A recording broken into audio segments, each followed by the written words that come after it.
Hello my dear students, स्वागत करती हूँ आप सभी का आपके अपने यूट्यूब चैनल सितंबर शिल्पी क्लासेस में।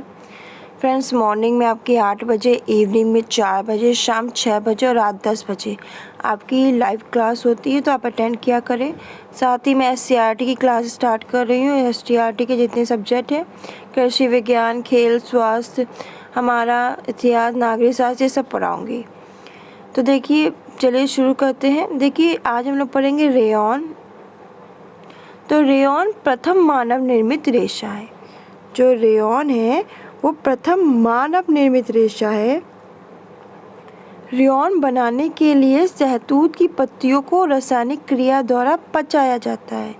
जब भी हम रेयॉन बनाते हैं उसके लिए हम शहतूत की पत्तियों को लेते हैं और उसमें रासायनिक क्रिया द्वारा इसको बनाया जाता है और परिणाम स्वरूप उत्पन्न होने वाले घोल को बारीक स्पिन रेट से निकाला जाता है और यह पदार्थ प्रोटीन में परिवर्तित नहीं होता और पूप की भांति सेलुलोज का ही रहता है।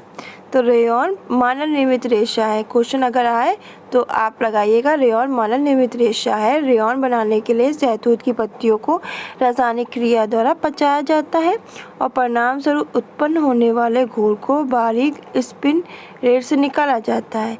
यह पदार्थ प्रोटीन में परिवर्तित नहीं होता, पूप की भांति सेलुलोज का रहता है। इसे क्रमित रेशम कहा जाता है। इसे क्या कहा जाता है? क्रमित रेशम। ये भी याद रखिएगा। इसमें प्राकृतिक रेशम के समान उच्च चमक होती है और इसमें जो नेचुरल रेशम होता है उसके समान उच्च चमक होती है, किंतु इसमें रेशम के समान लोचशीलता, मजबूती, चिपकने का गुण नहीं होता। पर इसमें आप समझो कि रेशम के समान लोचशीलता हो, मजबूती हो, चिपकने का गुण हो, तो ऐसा नहीं होता। रेयॉन का रेशा शुद्ध सेलुलोज का रेशा होता है। ऐसे सेलुलोज का जिसे पुनः उत्पादित किया जाता है। ऐसा सेलुलोज होता है जिसे पुनः उत्पादित किया जाता है। इसे पुनः उत्पादित सेलुलोज रेशा भी कहा जाता है। इसे हम क्या? पुनः उत्पादित सेलुलोज रेशा कहते हैं। ये सब इम्पोर्टेंट चीज़ें, इनको नोट डाउन कर लीजिए। सन 1885 में जॉर्ज आडेमर्स, जो कि एक स्विस रासायनिक शास्त्री थे, उन्होंने एक खोज की कि सेलुलोज नाइट्रेट कैसे बनाया जाता है। नाइट्रो सेलुलोज द्वारा रेयॉन बनाने की दिशा में प्रथम चरण था। इस घटना के लगभग 30 वर्ष बाद 1884 में हिलेरी बॉनशॉर्ड कॉम्टे डी चार्डोनेट ने नाइट्रो सेलुलोज द्वारा प्रथम मानव निर्मित वस्त्र रेशे का निर्माण किया। काउंट कॉमेट हिलेरी को रेयॉन का पिता कहा जाता है। तो किसे रेयॉन का पिता कहा जाता है? तो काउंट कॉमेट हिलेरी को रेयॉन का फादर कहा जाता है। ये नोट डाउन कर लीजिए। सन 1890 में फ्रांस के LH डिस्पेसिस ने रेयॉन निर्माण के कुप्रोमोनियम प्रक्रिया का विकास किया। ये नोट डाउन करिए, ये भी इम्पोर्टेंट है, जिसमें कुछ विशेषताएं थीं, जिसमें यह नाइट्रो सेलुलोज रेयॉन से श्रेष्ठ तंतु बनता था। इसमें एक ऐसी विशेषता थी जिससे ये होता था कि ये नाइट्रो जो सेलुलोज रेयॉन था उससे ये श्रेष्ठ तंतु बनता था। मानव निर्मित रेशों की सर्वप्रथम 1925 में अधिकृत तौर पर मान्यता प्राप्त हुई। इसी समय फेडरल ट्रेड कमीशन ने रेयॉन नाम को सेलुलोज या उसके समान अन्य तत्वों से बनाए जाने वाले धागे के लिए उपयोग में लाने की अनुमति दी। वर्ष 1937 में FTC यानी फेडरल ट्रेड कमीशन ने सभी क्रमित रेशों जो रासायनिक रूप से सेलुलोज के बने हों, जो वो सभी क्रमित रेशे यानी आर्टिफिशियल रेशे जो रासायनिक रूप से सेलुलोज के बने हों को सामूहिक रूप से रेयॉन की पहचान दी। धीरे धीरे रेयॉन की गुणवत्ता में परिवर्तन आया, चेंजेस आए उसके गुण में, और आज इसका वर्तमान रूप हमारे समक्ष है। अब ये प्राकृतिक रेशम के समान ही चमकदार, मुलायम होते हैं। ये जो हमारे नेचुरल रेशम है उनके समान ही चमकदार होते हैं, मुलायम होते हैं। रेयॉन का शाब्दिक अर्थ होता है सूर्य की किरणों को परावर्तित करने वाला। जो सूर्य की किरण है उसको चेंज करने वाला, परिवर्तित करने वाला रेयॉन का शाब्दिक अर्थ है। रेयॉन बनाने हेतु सेलुलोज पदार्थों का प्रयोग कच्चे माल के रूप में किया जाता है। अब हम रेयॉन बनाएंगे तो उसमें क्या होता है कि सेलुलोज जो पदार्थ होते हैं उनका प्रयोग हम कच्चे माल के रूप में करते हैं। इन पदार्थों में कपास, बाँस की लुगदी आदि पर भिन्न रसायनों की क्रिया से इसका गाढ़ा घोल बनाया जाता है।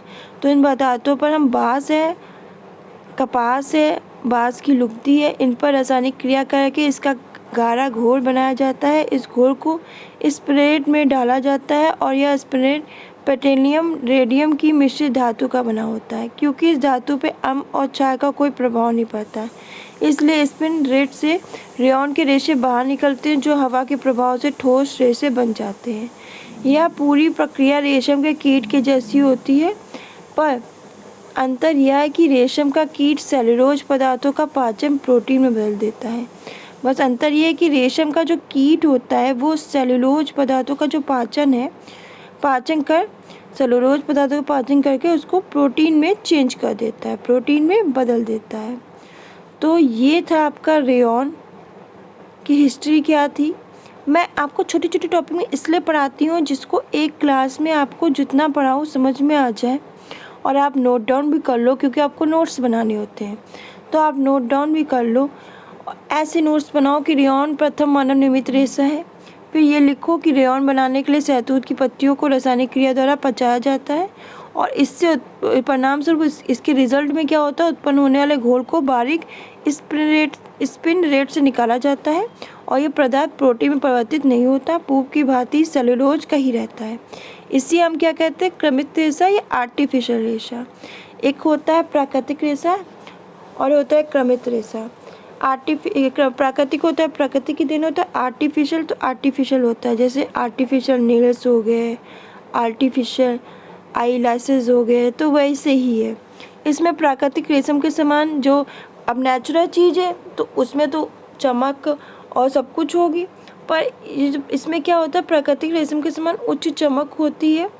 इसमें प्राकृतिक रेशम के समान उच्च चमक होती है, परंतु आप ये सोचो समान रेशम के समान लोच, सीधा, मजबूती, चिपकने का गुण नहीं होता। कि आर्टिफिशियल है तो कुछ तो चीज़ होगी ना उसमें ऐसी। रेयॉन का रेशा शुद्ध सेलुलोज का रेशा होता है।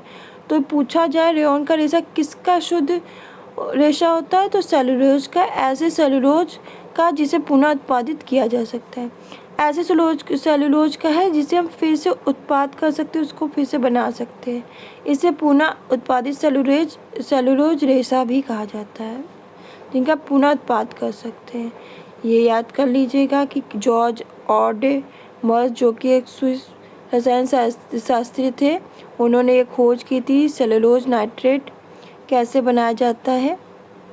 30 वर्ष बाद 1884 में हेनरी बॉनी शॉर्ट काम्टे डी चार्टोनेट ने नाइट्रोसेलुलोज द्वारा प्रथम मानव निर्मित वस्त्र रेशे का निर्माण किया था। तो ये भी याद रखिएगा। यहीं से क्वेश्चन आएंगे, पिता कौन है, तो काउंट कॉमेट हिलेरी को रेयॉन का पिता कहा जाता है। तो ये सब चीज़ें याद रखने वाली हैं। FTC का फुल फॉर्म तो फेडरल ट्रेड कमीशन।